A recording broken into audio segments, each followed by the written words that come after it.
प्रदूषण खतरनाक होता है, जानलेवा होता है। प्रदूषण किसी एक कारण से नहीं होता, इसके अनेक कारण हैं। इसका सबसे बड़ा कारण होता है मोटर गाड़ी और फैक्ट्रियों से निकला हुआ जहरीला धुआं। लेकिन फूल पहाड़ी में तो मोटर गाड़ी इतनी ज्यादा चलती ही नहीं है। हमारे गांव में एक नई फैक्ट्री जो खुली है, गणेश जी की फैक्ट्री, उससे निकला हुआ काला धुआं इस वातावरण को धीरे धीरे प्रदूषित कर रहा है। और मेरी सर्दी भी।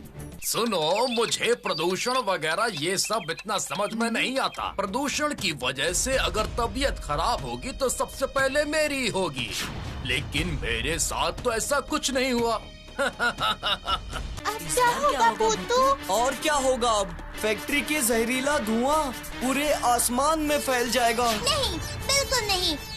ये काला धुआं किसी और जगह पर जाएगा। किसी और जगह जाएगा मतलब? हाँ बंटी भैया, गणेश चाचा को नुकसान और फायदे के अलावा कुछ नहीं दिखता।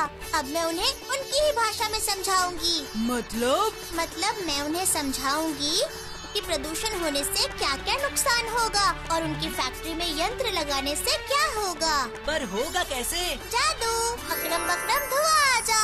फैक्ट्री के काले धुएं तुम अभी के अभी गणेश चाचा के घर में इकट्ठे हो जाओ। Please please please.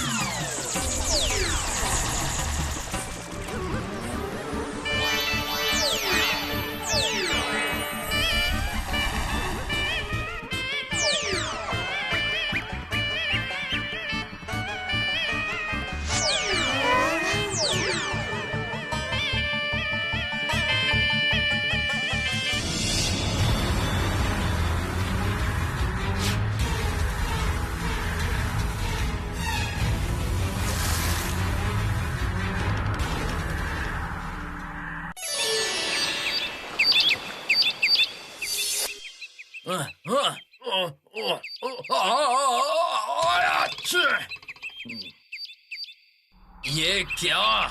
इतनी देर हो गई, फिर भी इतना अंधेरा क्यों है? सूरज नहीं निकला अभी तक। आखिर ये हो क्या रहा है? उस तरफ तो धूप है, तो फिर मेरे घर में इतना अंधेरा क्यों है? यहाँ सूरज की किरणें आ क्यों नहीं रही हैं? अरे बाप रे, ये तो बहुत बड़ा बादल है। समझ गया, इसी वजह से ही अंधेरा हुआ है। तभी सोचूं, छोड़ो जाने दो, क्या पता शायद जोर से बारिश होने से ही आसमान साफ हो जाएगा। नहीं, आज फैक्ट्री नहीं जाऊंगा। इस जुकाम में बारिश में भीग गया तो और ज्यादा बीमार पड़ जाऊंगा। समझे मिट्ठू? उस गणेश चाचा की क्या हालत हुई वो कल ही समझ में आएगा। सांस लेने में बहुत तकलीफ हो रही है। मैंने तय किया है कि मैं सब कुछ पहले की तरह कर दूंगी, तुझे और तकलीफ नहीं होगी। फैक्ट्री के काले धुएं की वजह से पानी और हवा इतनी दूषित हो गई है कि अब सांस भी नहीं ले पा रहे हैं। अगर सब ऐसे ही चलता रहा तो हम लोग बीमार हो जाएंगे, सच्ची। मैं जानती हूँ मिट्ठू, मैं पहले से ही इस काम में लगी हुई हूँ। देखते हैं कल क्या होता है। चलो बहुत रात हो गई, अब सो जाओ, जाओ।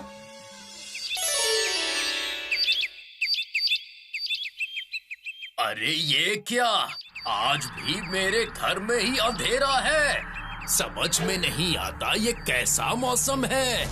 अरे बाप रे बाप रे बाप रे, हे भगवान, मेरे पसंदीदा इतने महंगे फूल सब झड़ के सारे खराब हो रहे हैं। पूरे 10,000 रुपए की बर्बादी हो गई। पूरा ही नुकसान हो गया। ये सब उस बादल की वजह से हुआ है। बारिश भी नहीं हो रही और हवा से उड़ भी नहीं रहा है, और इधर तो मेरी खांसी भी नहीं रुक रही। अचानक से ये सब क्यों हो रहा है? कुछ न कुछ गड़बड़ तो जरूर है, पर क्या? अगर इस गड़बड़ का पता नहीं चला तो मेरे व्यवसाय का नुकसान हो जाएगा। क्या करूं मैं? सलाह किससे लूं? आखिर कौन बताएगा मुझे? इस गांव में तो एक ही ज्ञानी है, जो बता सकता है कि ये सब क्यों हो रहा है? नहीं नहीं नहीं नहीं गणेश बाबू, ये कोई बादल नहीं है, इसलिए बारिश होने की कोई संभावना नहीं है। क्या सच कह रहे हो? आपके कहने का मतलब ये है कि ये बादल नहीं, जहरीला काला धुआं है। बिल्कुल सही। और आपकी बात सुनकर समझ में आ रहा है कि ये धुआं दिन ब दिन बढ़ता ही जाएगा और आपकी तबीयत ऐसे ही खराब होती जाएगी। बगीचे के पेड़ पौधे इतने में ही खराब हो गए हैं। तो इसका उपाय क्या है? एक ही है, आपको कहा है ना, यहाँ पर बहुत सारे आधुनिक यंत्र लाने पड़ेंगे। विशेषज्ञ की सलाह लेकर सारे यंत्र को लगाकर इस फैक्ट्री के धुएं को साफ करिए, तभी सब ठीक हो पाएगा, समझे? ये आप क्या बोल रहे हैं महाशय? आप कह रहे हैं कि मेरी ही फैक्ट्री का धुआं मेरे ही घर के ऊपर इतना विशाल बवंडर बनकर इकट्ठा हो गया है और मुझे ही बर्बाद कर रहा है?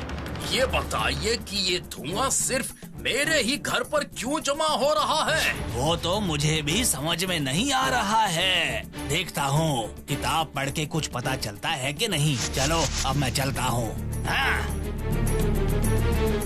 बाप रे, धुएं का बवंडर तो और ज्यादा बढ़ रहा है।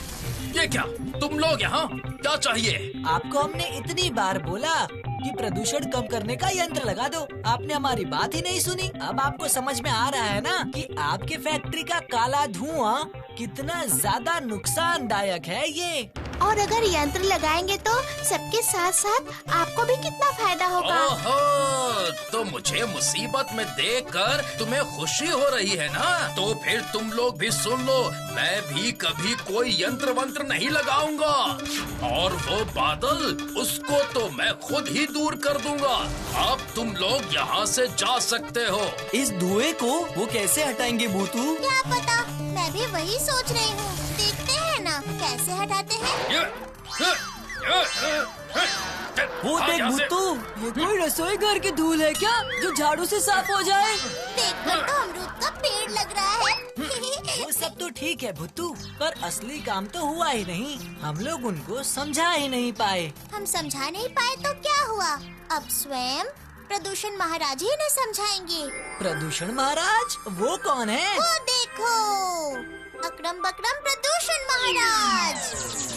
अकरम बकरम अकरम, अकरम बकरम जा अकरम जा बकरम। जा जा बदमाश बादल, जा जा। ये क्या? ये सब क्या? बादल के अंदर भूत! भागो यहाँ से। तुझे मैं नहीं छोड़ूंगा। तू बिना भुतू कमाल करती है सच में। बाकी हम लोग रात में डराएंगे। उफ, कैसी मुसीबत में पड़ गया रे भाई। कैसी मुसीबत है ये। लगता है ये यंत्र खरीदे बिना मानेगा नहीं।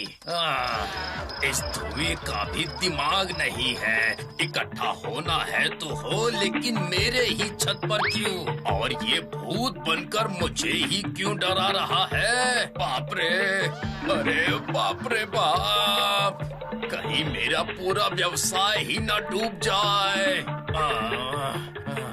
अब मुझसे नहीं रहा जा रहा। शरीर में भी बहुत दर्द हो रहा है। ये जुकाम भी ठीक नहीं हो रहा। हवा में इतना धुआं पता नहीं कहाँ से आ गया। वो रहे, गणेश चाचा शांति से सो रहे हैं। अब थोड़ा प्रदूषण महाराज के सपने दिखाती हूँ। प्रदूषण महाराज, आप प्लीज गणेश चाचा के सपने में आ जाओ। Please please please. मैं हूँ प्रदूषण महाराज। क्या? प्रदूषण महाराज?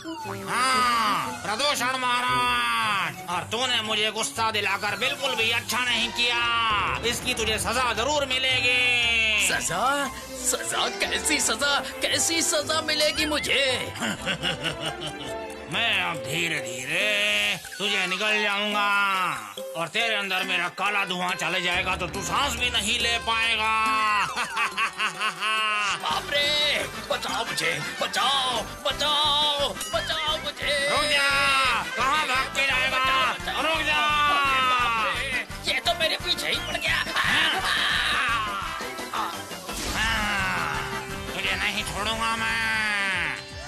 मुझे माफ कर दो। मैंने अनजाने में तुम्हें तकलीफ दी है। मुझे माफ कर दो। अब मैं ऐसा कभी नहीं करूँगा। मुझसे गलती हो गई, मुझे माफ कर दो। सच कह रहा है तू? बिल्कुल सच। ठीक है, तो फिर चल। कहाँ? कहाँ? तू अपने घर में जाएगा और मैं आसमान में, समझा? नहीं नहीं, मैं घर नहीं जाऊंगा। कहीं दूर चला जाऊंगा। मेरे पेड़ पौधे सब खराब हो रहे हैं। मेरी तबीयत भी खराब हो रही है घर में रहने से। अरे ये क्या हो रहा है? तूने तो खुद ही मुझे पाला पोसा है और तू कह रहा है कि तू कहीं और चला जाएगा। मैंने क्या कहा? मैंने तुम्हें पाला है? ये क्या कह रहे हो तुम? क्योंकि याद है ना, बच्चों ने कहा था प्रदूषण के लिए यंत्र लगवाने को, लेकिन तूने किसी की नहीं सुनी। अगर तूने यंत्र लगाया होता तो मैं यहाँ पर नहीं होता। तेरी ही हरकतों के कारण मैं बना हूँ। तूने फैक्ट्री नहीं लगाई होती तो मैं अभी यहाँ पर नहीं होता। और अब जब मैं बन ही गया हूँ तो मैं यहीं रहूँगा। हाँ? मुझे समझ में आ गया है प्रदूषण महाराज। मुझे समझ में आ गया है कि यंत्र लगाने से मेरा ही फायदा है। मैं सब समझ गया हूँ। ठीक है, मैं कल ही बच्चों को बुलाकर यंत्र लगाने की बात करूँगा। उसके बाद तो आप मेरा घर छोड़कर चले जाएंगे ना? हाँ बिल्कुल, वो यंत्र ही मुझे लेकर जाएगा।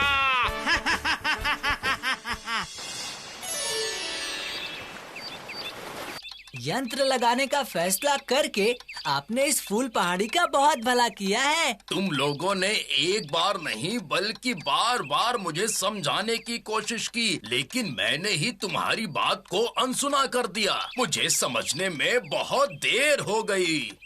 देर हो गई तो क्या हुआ? आपके समझ में आ गया, यही बहुत है। नहीं बच्चे, ऐसा नहीं है। इसकी वजह से मेरा बहुत नुकसान हो गया है। मेरे फूल वाले पेड़ सब खराब हो गए हैं। मेरा पूरा बगीचा ही खराब हो गया है। पक्का 50,000 का नुकसान हो गया है मेरा। बंटी भैया, इनसे कह दो, हम सब कुछ ठीक कर देंगे। ये सब के बारे में आप सोचिए मत। हम सबको फूल पौधे बहुत अच्छे लगते हैं। हम सब मिलकर आपके बगीचे को बहुत ही सुंदर और अच्छा बनाएंगे। सच कह रहे हो तुम लोग? फिर से पहले की तरह बनाओगे? ठीक है, तो फिर तुम मेरे बगीचे को सजा दो और मैं इस गांव को प्रदूषण मुक्त करने की सारी व्यवस्था करने का वादा करता हूँ। हम सब फूल पहाड़ी में और भी ज्यादा पेड़ लगाएंगे। ठीक है, तो फिर मैं अपना काम करती हूँ। फैक्ट्री के धुआं तुम सब फिर से गायब हो जाओ, please please please. Akram buckram Akram, Akram buckram Akram buckram, Akram buckram.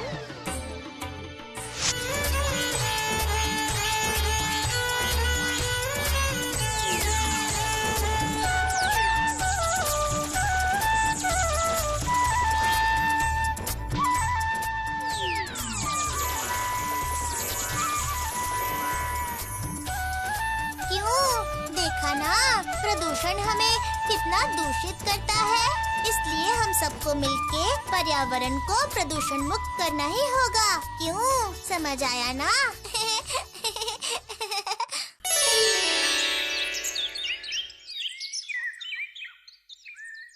बाप रे, इतनी सुबह सुबह गांव के इतने सारे लोग कहाँ जा रहे हैं? लगता है शायद दूध लेने जा रहे हैं या फिर दूध लेकर आ रहे हैं। पर इतने सारे लोग एक साथ कहाँ से दूध लेने जा रहे हैं? इतना दूध आखिर मिलता कहाँ है? ये बात मुझे बंटी भैया से जाके पूछनी चाहिए। मतलब गाय का दूध। सारे लोग एकजुट होके रोज सुबह गाय का दूध लेने कहाँ जाते हैं? अरे हाँ बुत्तू, तुझे पहले बताना भूल गया। हमारे गांव के पास में एक भट्टाचारी रहते हैं जिन्हें हम पंडित महाशय बोलते हैं। उनके पास एक गाय है, उसका नाम कजली है। गांव वाले उस गाय का दूध लेने रोज वहाँ पर जाते हैं। हमें भी वहाँ जाना चाहिए, है ना? बाप रे, एक गाय कितना दूध देती है जो इतने सारे लोगों को मिल जाता है। यही तो मजे की बात है बुत्तू। वो काजली गाय रोज रोज बाल्टी भर भर के इतना सारा दूध देती है कि 100 लोग भी पिए फिर भी खत्म नहीं होता है। यही उसकी विशेषता है। उस गाय की एक और खासियत है। हाँ, काजली गाय का दूध चीनी जैसा मीठा होता है। उसके दूध में चीनी की भी जरूरत नहीं पड़ती। मैं तो बिना चीनी के पी जाता हूँ। ये क्या बोल रहे हो तुम लोग? बड़े मजे की बात है। तो फिर पंडित जी उस दूध को बेच कर अब तक काफी अमीर हो गए होंगे ना? नहीं रे बुत्तू, पंडित महाशय उस गाय के दूध को बेचते नहीं हैं। सबको यूं ही मुफ्त में बांट देते हैं। अरे वाह, ये तो बहुत अच्छी बात है। दरअसल पंडित जी उस गाय को अपने परिवार की तरह मानते हैं, बहुत प्यार करते हैं, इसीलिए उसका दूध बेचकर पैसे नहीं कमाना चाहते हैं। पर पंडित जी महाशय तो खुद गरीब हैं, बिना खाए ही अपनी गाय कजली को खिलाते हैं। ऐसे भी लोग होते हैं क्या? एक दिन चलो, चलकर उन्हें देखते हैं। हाँ हाँ, चलो चलो, देख कर आते हैं उन्हें। फिर पंडित जी रसगुल्ले, खीर, घी या दही तो खाने को देंगे ही। तुम्हें तो बस खाना ही चाहिए। ठीक है, तो फिर आज शाम को ही पंडित जी के पास चलते हैं। मैं भी चलूंगा, मैं भी चलूंगा। पुण्य मिलेगा, पुण्य मिलेगा। ये लो, ये लो, ये लो, खा लो, खा लो। जानता हूँ तुम मुझसे बहुत गुस्सा हो। कल सारा दिन मैं तुम्हें कुछ खिला ही नहीं पाया। आज मुझे 11 रुपए दक्षिणा मिली है, उससे तुम्हारे लिए ये घास लेकर आया हूँ। पेट भर के खाओ, इतना दूध देती हो, नहीं खाओगी तो पेट खराब हो जाएगा। पंडित जी, अरे वाह, तुम लोग आ गए।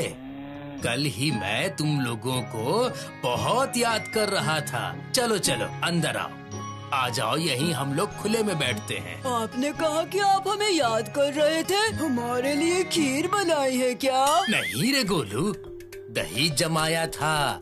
मेरी प्यारी गाय के दूध का मीठा दही जमाया था। इसीलिए तो तुम सबको याद कर रहा था। अब तो हम आ ही गए हैं, तो अब दे दीजिए, दे दीजिए। मुझे दही खाना बहुत पसंद है। ऐसे तुम्हें खाने में क्या पसंद नहीं है गोलू? लेकिन दही तो सब खत्म हो गया है। पास वाले गांव से बलाई बाबू आए थे। उन्होंने कहा कि उनके घर में सत्यनारायण की पूजा है, तो मैंने सारा दही उन्हीं को दे दिया। जाइए आप। ओफो, आप भी क्या करते हैं पंडित जी? हम भूतू को लेकर आए और आप? क्या कहा, क्या कहा? किसको लेकर आए हो? पंडित जी आप उसको छोड़िए। खाना नहीं मिलता तो ये ऐसे ही उल्टा सुल्टा बोलता है। रुको रुको, अंदर 2 कटोरी दूध बचा है, वही मैं लेकर आता हूँ। इस प्यारी गाय का दूध बहुत स्वादिष्ट होता है, बहुत मीठा। नहीं नहीं, हम तो दही ही खाएंगे। क्या कहते हो गोलू? वो रहा पंडित जी के हाथ में दूध का पतीला। दूध को दही बना देती हूँ। अकड़म बकड़म मकड़म। मैजिक, मैं हूँ मैजिक भूतू। मैजिक, मैं हूँ मैजिक भूतू। ये लो, दूध ही पी लो। आज तुम्हारे लिए गिलास लेकर आता हूँ। दूध कहाँ है पंडित जी? ये तो दही है। क्या? दही? अरे ये तो सच में दही है।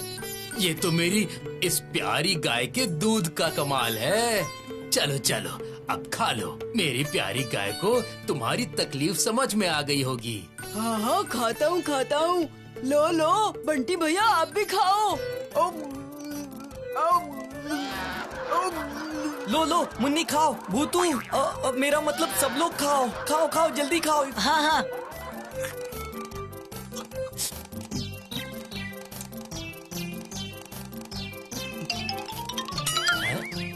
अरे तुम तो दोनों हाथों से खा रहे हो गोलू। सच में पंडित जी दही तो बहुत ही स्वादिष्ट है। ये तो सब मेरी प्यारी गाय का कमाल है। लेकिन मैं तो उसका जरा भी ध्यान नहीं रख पाता हूँ।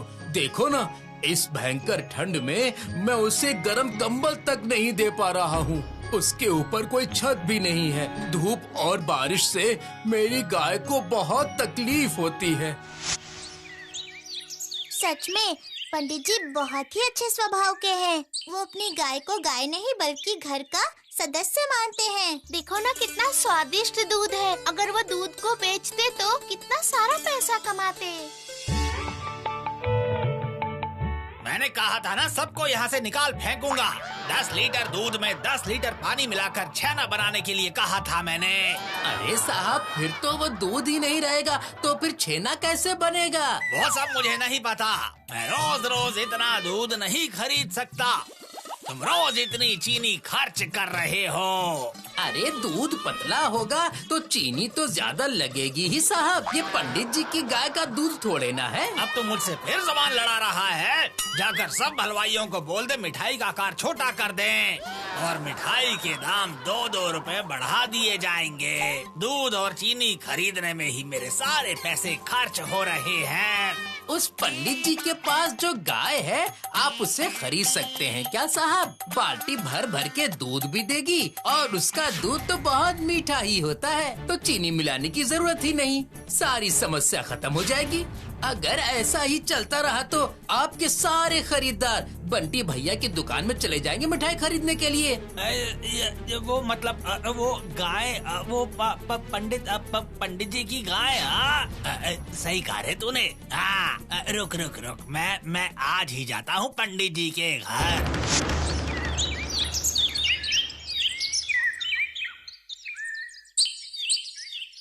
पंडित जी।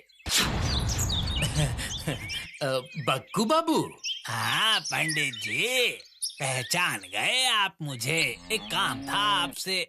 कैसा काम? दरअसल आजकल पैसों की तंगी चल रही है, तो आपके पास मेरे 500 रुपए जो उधार हैं, वो मुझे आज के आज ही दे दीजिए। क्या आज ही चाहिए? लेकिन मेरे पास तो अभी इतने पैसे भी नहीं हैं। मैं तो बहुत गरीब हूँ। मुझे 2 वक्त का खाना भी ठीक से नहीं मिलता। मैं अपनी गाय को ठीक से पेट भर खाना भी नहीं दे पाता। इतने सारे पैसे मैं भला कहाँ से लेकर आऊँगा? वो मुझे नहीं पता। पैसे नहीं है तो अपनी ये गाय मुझे दे दीजिए आप। आज 1 साल हो गया 500 रुपए उधार लेकर। पैसे लेकर भूलने से थोड़ी ना चलेगा पंडित जी। नहीं, भूला नहीं हूँ बक्कू बाबू। मुझसे जितना जल्दी हो सकेगा मैं आपके सारे पैसे सूद समेत वापस कर दूंगा। लेकिन ऐसी बात मत बोलिए।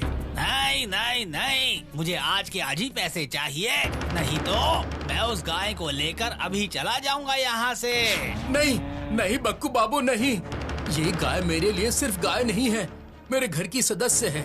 पैसे नहीं लौटा पा रहा हूँ, फिर भी मैं अपनी प्यारी गाय के साथ ऐसा तो बिल्कुल भी नहीं कर सकता। देखिए, पैसे तो मुझे आज ही चाहिए और इस गाय के अलावा आपके पास कुछ भी नहीं है पैसे के बदले में देने के लिए, समझे ना? एक बार सोच कर देखिए, आपके पास पैसे भी नहीं है और इस गाय को आप अच्छे से खिला पिला भी नहीं पाते हैं। अगर मेरे पास रहेगी तो सोचिए से पेट भर के 2 वक्त का खाना भी मिलेगा। बात सोच कर देखिए। लेकिन मैं अपनी गाय के बिना कैसे रह पाऊंगा? अरे गाय को आप हमेशा के लिए तो नहीं दे रहे हैं ना मुझे। पैसा लेकर आइएगा और गाय ले जाइएगा मुझसे। पर बक्कू बाबू। देखिए पंडित जी, बात को बढ़ाकर कोई फायदा नहीं है। मैं अब इस गाय को लेकर जा रहा हूँ। जिस दिन आप पैसे लेकर आओगे उस दिन गाय को वापस ले जाना। मेरी गाय, मेरी प्यारी गाय।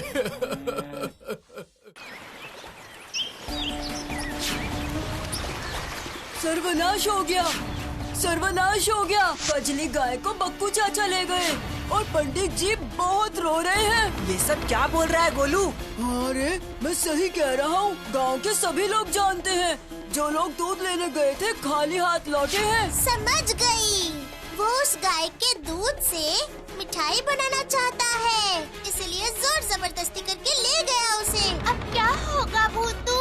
और क्या होगा, हम सब हैं ना, क्यों बोलो? हाँ। तो फिर चलो हम सब अभी निकलते हैं। हम बक्कू चाचा के घर से कजली को लेने जा रहे हैं भूतू। बक्कू चाचा को सबक सिखाने के लिए तेरा एक जादू काफी है। नहीं, ऐसे नहीं होगा। बक्कू चाचा फिर उस गाय को और नुकसान पहुंचाएंगे।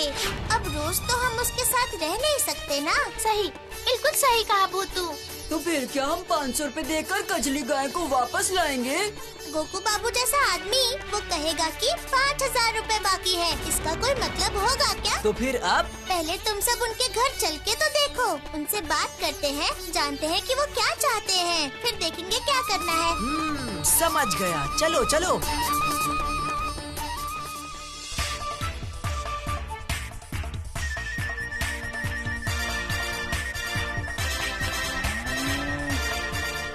वो देख भूतू, कजली।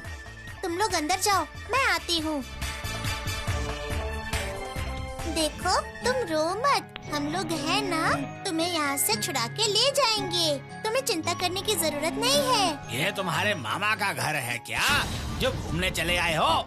इस गाय को मैं नहीं दे सकता हूँ। 500 रुपए देकर मैंने खरीदा है इसे।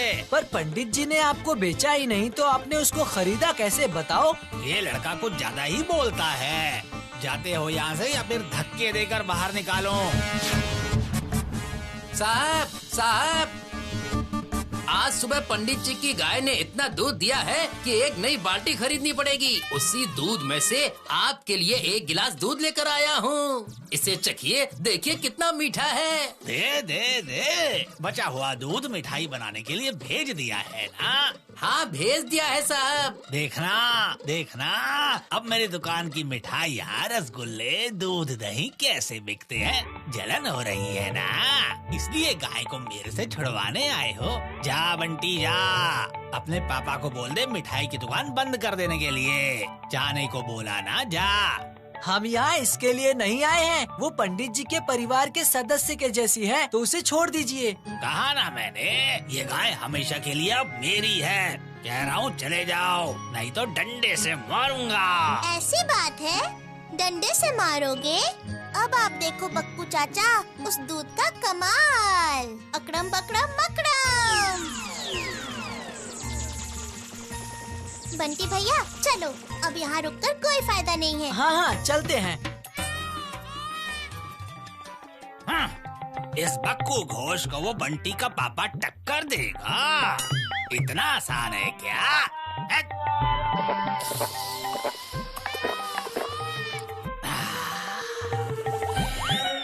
साहब कैसा लगा? कहा था ना ये दूध बहुत स्वादिष्ट है। हम्बा हम्बा हम्बा हम्बा।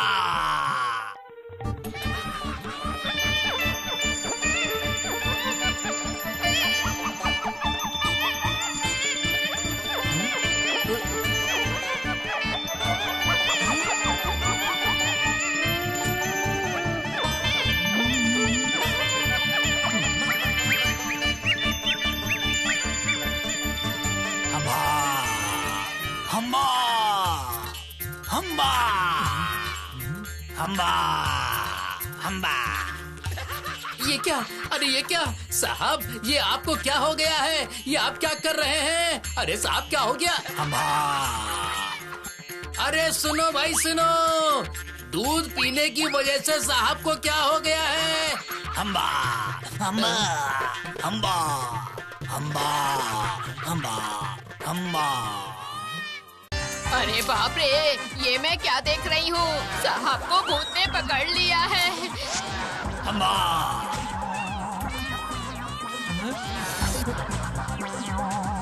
हम्बा हम्बा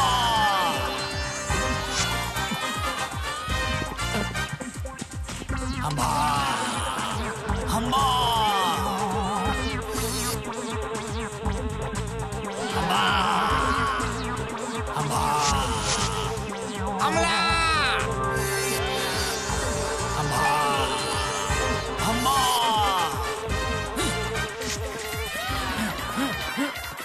हम्बा हम्बा हम्बा हम्बा।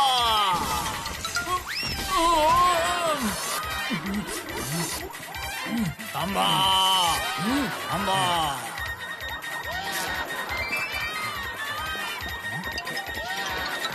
अम्बा, अम्बा, अम्बा। आज तो मजा आ गया।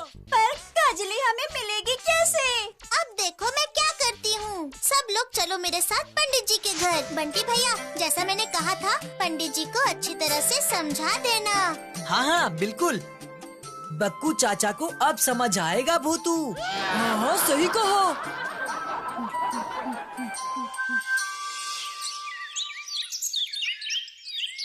तुम लोग जैसा कह रहे हो मैं बिल्कुल वैसा ही करूँगा।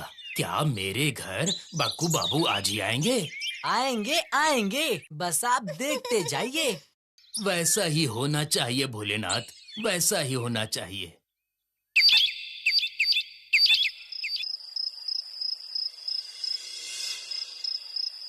अम्बा,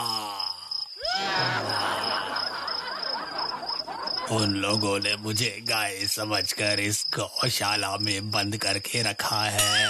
अम्बा, उन सब ने मुझे गाय समझकर इस गौशाला में बंद करके रखा है। अम्बा, भगवान, अम्बा, अम्बा। अच्छा हुआ, अच्छा हुआ। अब देखो कैसा लगता है ऐसे जोर जबरदस्ती से बंद जाना। समझ गया, समझ गया, सब कुछ समझ गया हूँ मैं। उस गाय की तकलीफ मुझे समझ में आ रही है। मुझसे भूल हो गई है। तुझे मैं तेरे घर पक्का लौटा दूंगा। मैं तुझे तेरे मालिक के पास खुद छोड़ के आऊंगा। अम्बा, अम्बा, मेरी बात किसी को समझ में नहीं आएगी। अब मेरी बात किसी को भी कुछ भी करके समझ में नहीं आएगी। अम्बा, अम्बा, अम्बा। मैं आपकी बात समझती हूँ बक्कू चाचा। तुम कौन हो? इससे पहले तो मैंने तुम्हें कभी नहीं देखा। वो सब तो आप छोड़ ही दीजिए, पहले अपना काम तो कीजिए। कैसा काम? पंडित जी के पास जाकर माफी मांगिए, तभी आप ठीक हो पाएंगे। अम्बा, अम्बा, अम्बा, सही कहा, सही कहा। मैं अभी जाता हूँ। अम्बा।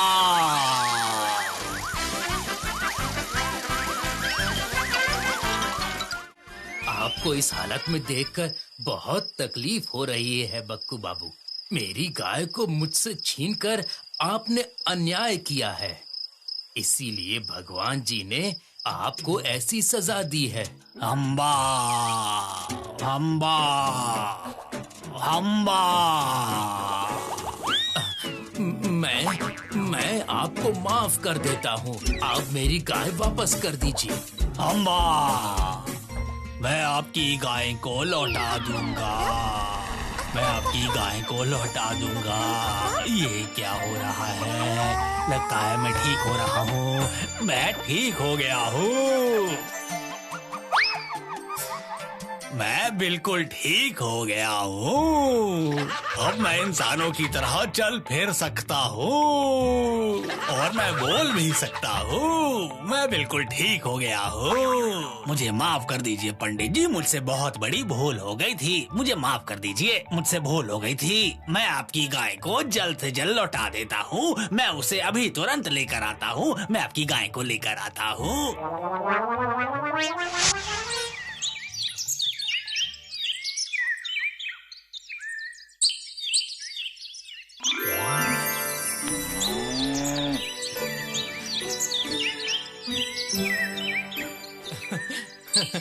मेरी गाय, मेरी प्यारी गाय। ये कोई साधारण गाय नहीं है, ये आपके घर की सदस्य है। मैं सबके सामने घोषणा करता हूँ कि आज से इस गाय की और पंडित जी की सारी जिम्मेदारी मेरी है। इस गाय और पंडित जी का जितना भी खर्च लगेगा वो सब मैं उठाऊंगा। और इस गाय के लिए एक सुंदर सी गौशाला बनाने का इंतजाम भी करूंगा मैं। बिल्कुल साहब, वैसा ही होगा। ये सब भगवान ने ही किया है। और उसके साथ ही हमारे भुट्टू का जादू का कमाल। चुप चुप, तुम लोग किसी को मत कहना।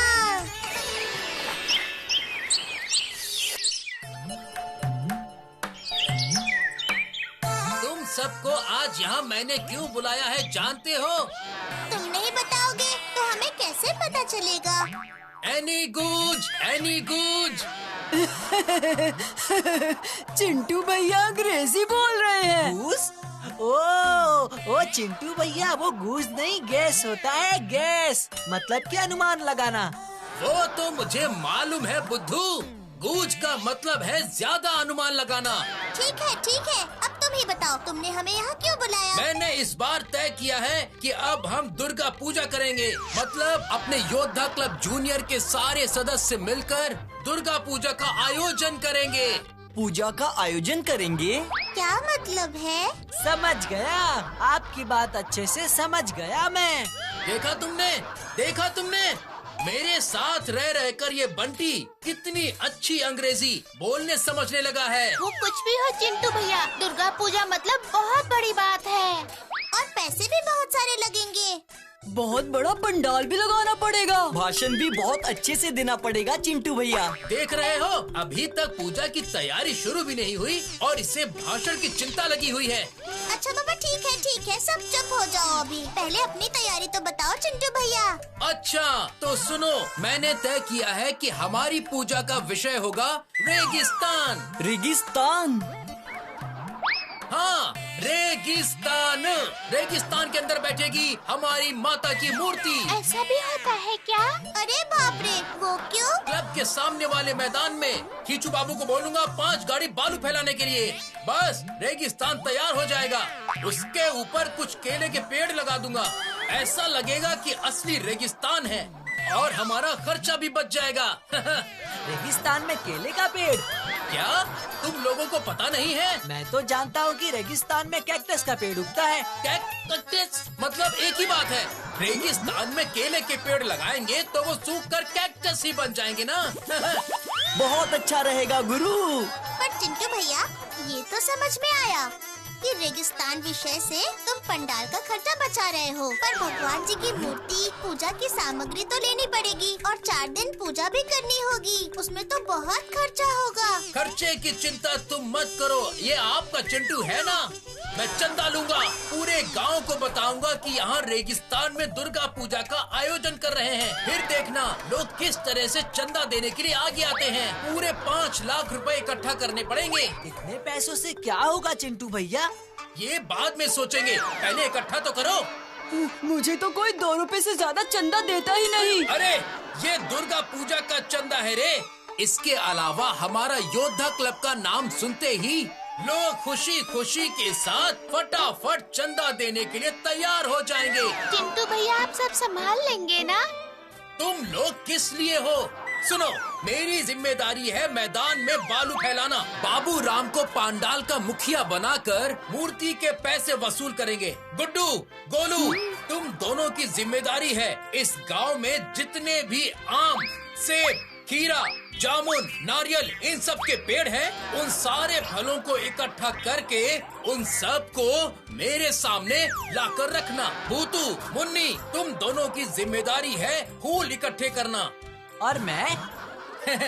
बंटी, तुम्हारे ऊपर तो मैंने एक बहुत ही अच्छी जिम्मेदारी देने का सोच रखा है। कैसी जिम्मेदारी? तुम्हारे पापा की मिठाई की दुकान भगवान की कृपा से बहुत अच्छी चल रही है, इसलिए पूजा के दिन जितना भी दही और मिठाइयाँ लगेंगी सब तुम्हारे पापा की दुकान से आएंगी। समझ गए? ए नहीं, हाँ बोलो। अब तुम लोग मेरी बात समझ गए हो तो इस मीटिंग को यहीं खत्म करते हैं। अब अगली छुट्टी में फिर से मीटिंग करेंगे। तब तक जिसको जो काम दिया गया है वो पूरा करेगा। समझ गए?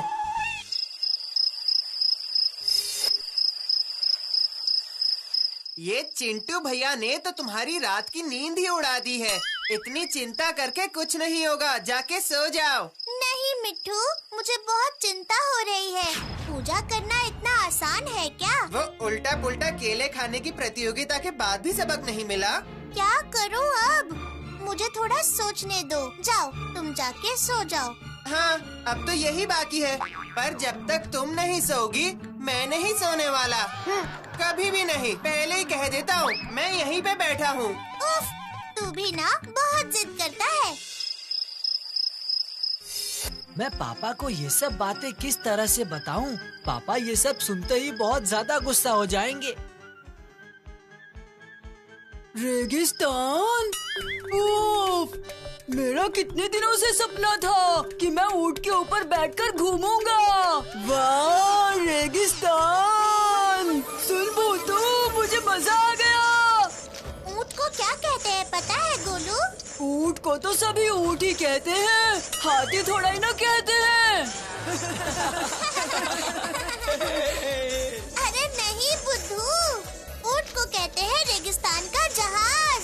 अरे बाप रे, ये तो मुझे पता ही नहीं था। उसको पूरी बात बताओ भूतू। पूरी बात मतलब क्या बोलना चाहते हो चिंटू भैया?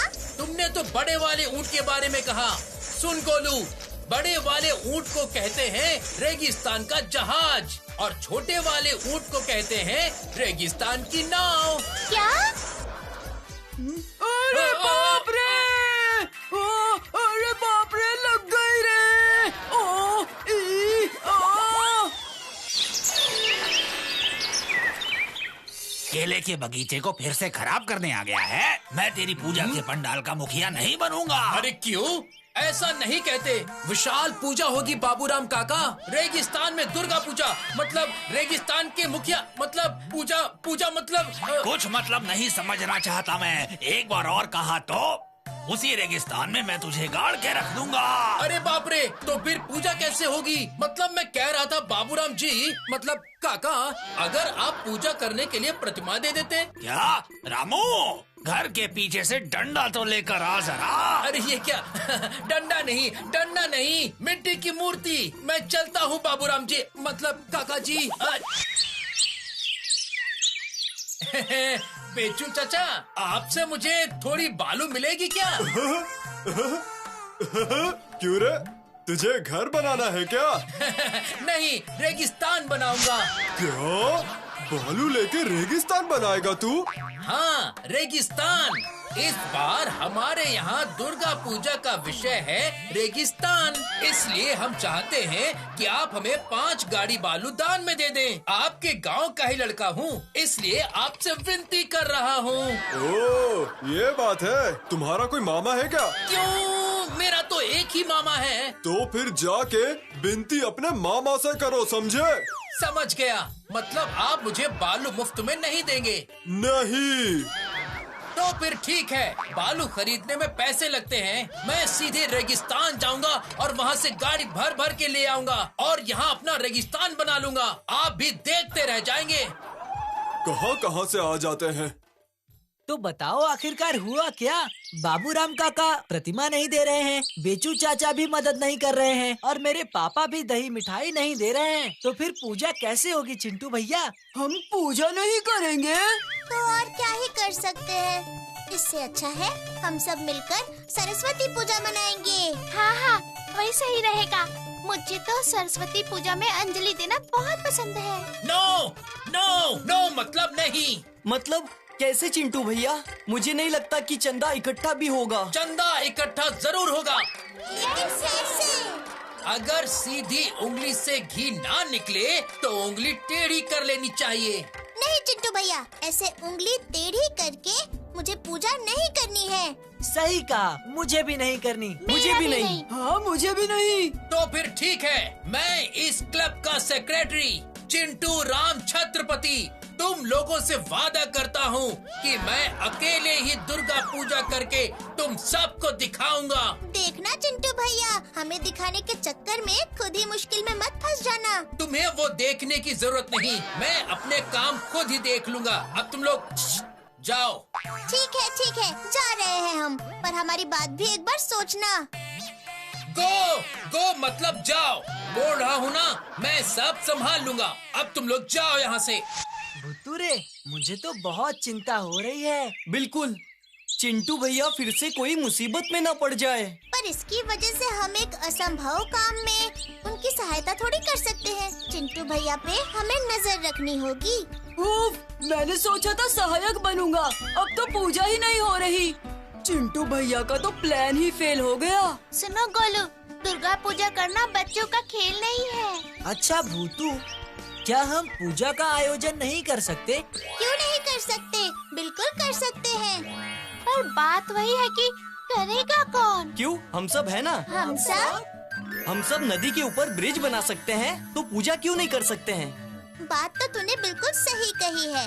अभी तो शाम हो गई है, अब तुम सब घर जाओ, कल सुबह इसके बारे में चर्चा करेंगे। ठीक है, सही कहा।